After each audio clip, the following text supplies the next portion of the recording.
You want to say, yeah, we weren't perfect, but that is the very definition of white privilege. If you were black, sir, I guarantee you that if your great-great-grandparents were picking cotton, your version of America, your perception would be different. Yeah, so I just wanted to respond to what you were saying about immigration. So is there an amount of illegal immigration or like an amount of illegal people who would be living in the country where you'd say it's, I mean, I would say it's a national security issue, but where you would just say it's too much when you do something about it? Well, a couple things. Whose land was this that we're sitting on right now? Is it our land or was it the Native Americans? It's ours. We conquered it. Oh, we conquered it.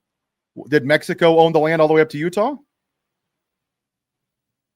I couldn't give you the specifics, but likewise from... Oh, I thought we were talking about illegal immigration. I mean, because basically Americans illegally immigrated here and murdered people and stole their land. I just thought we should have a historical conversation and then get into the Hawaiians and how we stole black people from Africa. Here's the problem, right?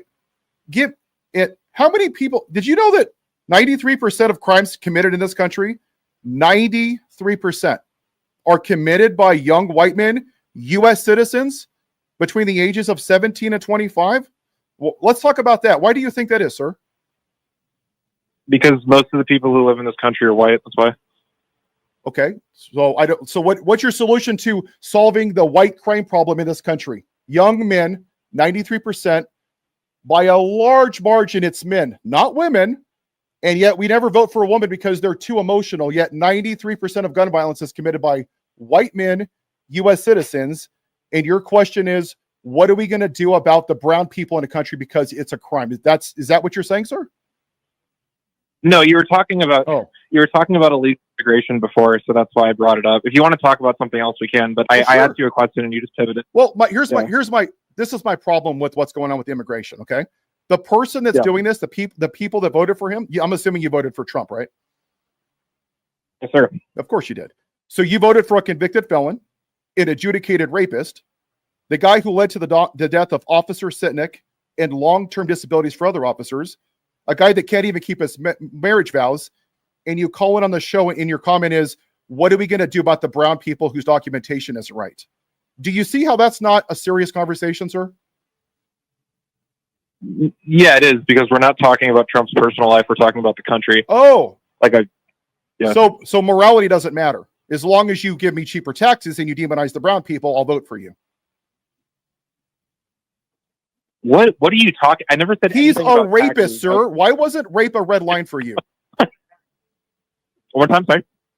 Why was it rape a red line for you? I want to know. Let's talk about it. So I've actually talked about this on this show before. Tell me. As far as I'm convinced, I haven't been convinced that Trump is. Oh, you haven't been convinced at a court of law by a jury of his peers. You're not convinced. But the brown people are the criminals in this country. January 6th was peaceful, right, sir? It was Antifa. Was it George Soros? Was it the deep state, sir? Which one was it? Which card are we going to use today? Pick one. Go ahead. Use the white victim card, sir. Which victim card do you want to use? Capital. What are you talking about? It was the people. It was the people protesting who went in. Yeah, and Donald Trump pardoned 1,500 people that beat police officers and murdered one of them. And you're fine with that, right? I just want to get your position straight. So because the position is that you care about the brown people. Give me the names. Okay, let's talk about that. Give me the names of 20 undocumented immigrants that have murdered U.S. citizens. Go. That's a fair question. Go ahead. Do you really expect me to have 20 undocumented citizens? You're saying, sir, in all fairness, you made a claim, and you're saying that there's this horrible thing happening. It's a national security thing. And all I did was say, sir, give me the names of 20 immigrants that are undocumented that have murdered people. And your response is, I don't have that information. I just know that my orange daddy told me it's true, so it must be true. Dude, I can't name 20. If you asked me to name 20 people of virtually any group of people at all, I couldn't give you 20 names off the top of my head. Give me the names of. Give me the names of 20 schools in the United States that teach CRT and grades K through 12. Go. I mean, the one I did, I'm not going to dox myself, but the one I did definitely did. I mean, if you're just talking about One. schools that teach people that like white privilege is like a bad thing and stuff like that, I'm sure there's more than 20 of them. So you're a racist, right? That's what you are. You're a white supremacist. Just say it. No, You're not. I think white people doing well isn't a problem, and I don't really see how that is logical. That Do you want to make being do privileged you because want to make America great again, sir? What's up? Do you want to make America great again? I want to make America great. I mean, again, is a subjective word. I want it to be great. Yeah. Why is again a subjective word? I thought make America great again was the whole thing. What year was it great? Just give me a year. Let's talk about it. What year was America great? Every year that it's been around, it's been great. It's the greatest country on earth. Really? So you think that black people that couldn't sit on a bus, that was great for them? No, and we changed that because it was leading to social problems. 200 years after we started this country, we allowed black people to sit on a bus. Wow, that's really nice of us, sir. Wow. When did women have the right to have credit and vote? What year? 1919?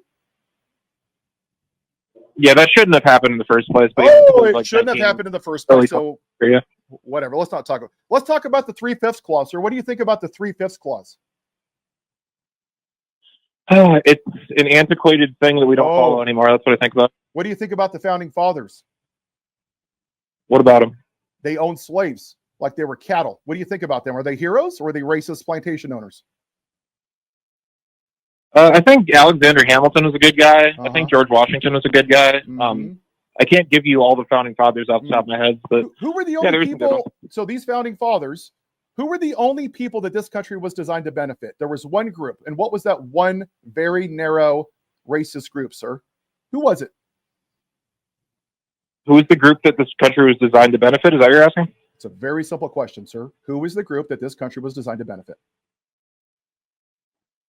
This country was founded by and for the benefit of 21-year-old land-owning white men. That's the answer to your sentence. Why is that? If it's a great country, sir. Because see, this is why it's hard to have conversations with you, people like you, because you don't want to accept what this history is. You want to say, yeah, we weren't perfect, but that is the very definition of white privilege. If you were black, sir, I guarantee you that if your great-great-grandparents were picking cotton, your version of America, your perception would be different. You don't want to take 2 minutes to look at it through the shoes of somebody else that doesn't look like me. And that's why we're here, sir. And that's why people like me have to have conversations with people like you, because you refuse to accept that this isn't a great country for everybody. So I just want to clarify your position. So because of the history of racism and slavery, which I never said didn't happen, by the way, but because of all that, and because of segregation and Jim Crow and people getting discriminated against and all, because of that, we can't enforce policies to make our country better. Like I'm curious what the point of bringing all that up is. Because you still can't say that this country's never been great for everybody. Say it then. Just say it. If you can have a great country. No, you can't. No. You have a great country for white people. You have a great white country. And that's the problem. You can't even say that this country hasn't been great for everybody. That's the problem, sir. You can't even say those words, and I can. All right? I mean, I just admitted slavery was a bad thing, so I'm not really sure. It was a bad thing. They fed people to alligators, sir. They kept them separated from their families. They couldn't sit on a bus. They lynched them. It's a bad thing is one of the most grossest understatements of things I've ever heard in my entire life. It was a bad thing. That's literally the very definition of white privilege, sir. It's a bad thing. Wow. The Niners losing the Super Bowl was a bad thing. What happened to black people was an atrocity. It's a bad thing.